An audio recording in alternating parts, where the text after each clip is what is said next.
Photoshop has long been a source of angst amongst photography purists. Since its inception, there have been hordes of tripod uncles cursing Photoshop as not real photography. If you've followed me for any amount of time, you know that I'm absolutely not one of these people. I'm firmly of the opinion that if I've got a tool that'll make my life easier, I want to use it. But Photoshop has just unleashed the Kraken. With the new 24.6 beta, they've integrated their generative AI directly into Photoshop, and the results will absolutely change the world of photography forever. Let's get into it.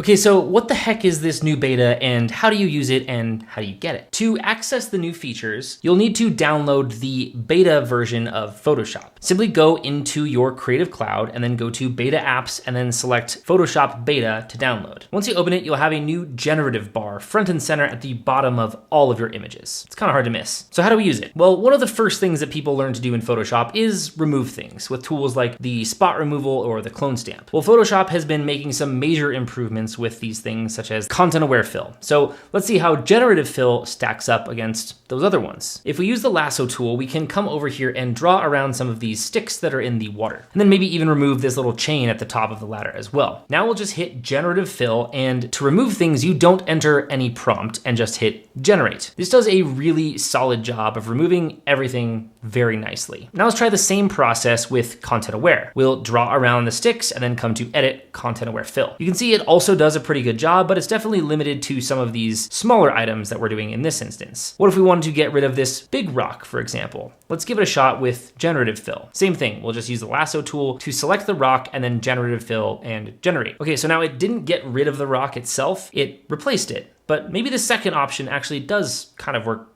pretty well. Okay, now I want to try something crazy. What if we tried to get rid of the ladder and call in entirely? Same thing here, we'll use the lasso tool to draw around everything and then go to generative fill. Okay, and honestly, I'm not gonna lie, I didn't think that was gonna work, but it looks much better than I thought it would. If we were to try the same thing with content aware fill, absolute trash. With this generative fill, not only can we remove things, but we can also add things with prompts to the image as well. Here we have this shot that I took in southern Utah, but maybe we want to add a little snow-capped mountain in the distance here. With the lasso tool, we'll draw the shape of the mountain, and I've found that the shape that you select with does have a large impact in what the final output looks like. So try to be a little bit more precise here. Now all I have to do is type in snow-capped mountain and then select generate. I mean, this is a little bit silly, but it does do a good job of blending it in with our background. Maybe I even want to go a little crazy and add a yellow sports car on the road. So we'll just draw a lasso, type in yellow sports car, and honestly, I think this sort of looks like trash, so maybe this is something that has a little bit of a ways to go as well. Or maybe we want to select the sky and then generate clouds in the sky. Let's try generating clouds in the sky, and no,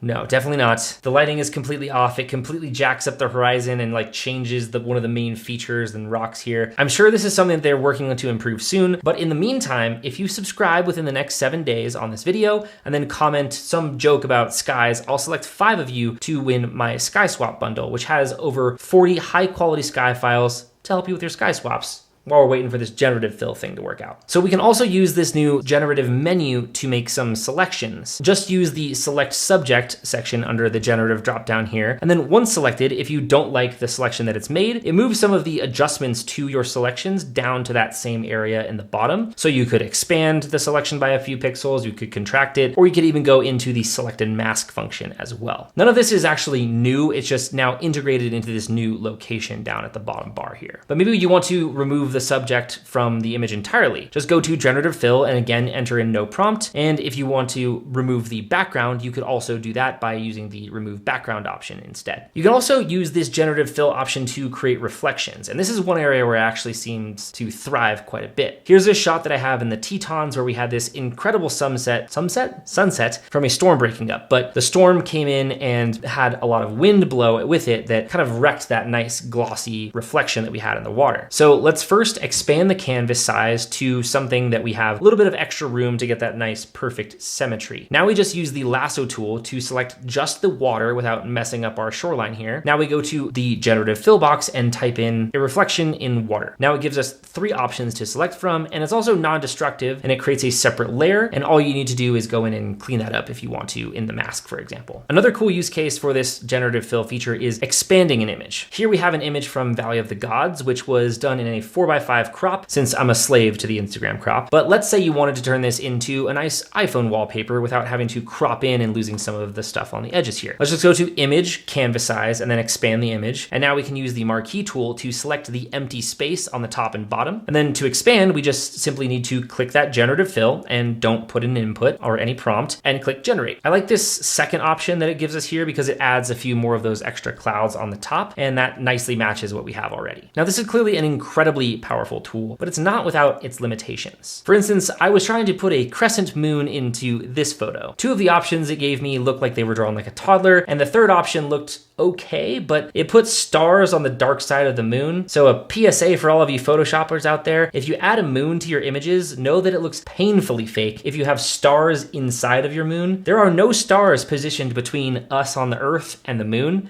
so be aware. Also, if you are trying to expand your edges of an image, just want to be careful that you're not doing too much. Otherwise, it'll look pretty fake. When I tried to expand this one from vertical to landscape, you can see that the edges it created are much lower resolution, and it creates a really unpleasant, harsh line where the generation occurred. I also mentioned that there are some massive limitations when it comes to adding elements to an image. We saw this with the sky and the car, but for another example, let's look at this image that we were looking at from Iceland. You can see that there was this nice green glow in the sky. This was from the Northern Lights, but unfortunately the Northern Lights were more positioned a few miles away, so I wanted to add some better aurora into this image. For this instance, we go to select sky, and now let's generate Northern Lights in the sky. It clearly hallucinates here and generates things that should not be there. We have these weird trees being added, and in some of the options, it completely changes the shape of the mountain, which in some instances is okay, but when you have a super recognizable place like Skogafoss, it's gonna look very funky. I also tried to do this with a normal sunset image, and it randomly added water in the desert.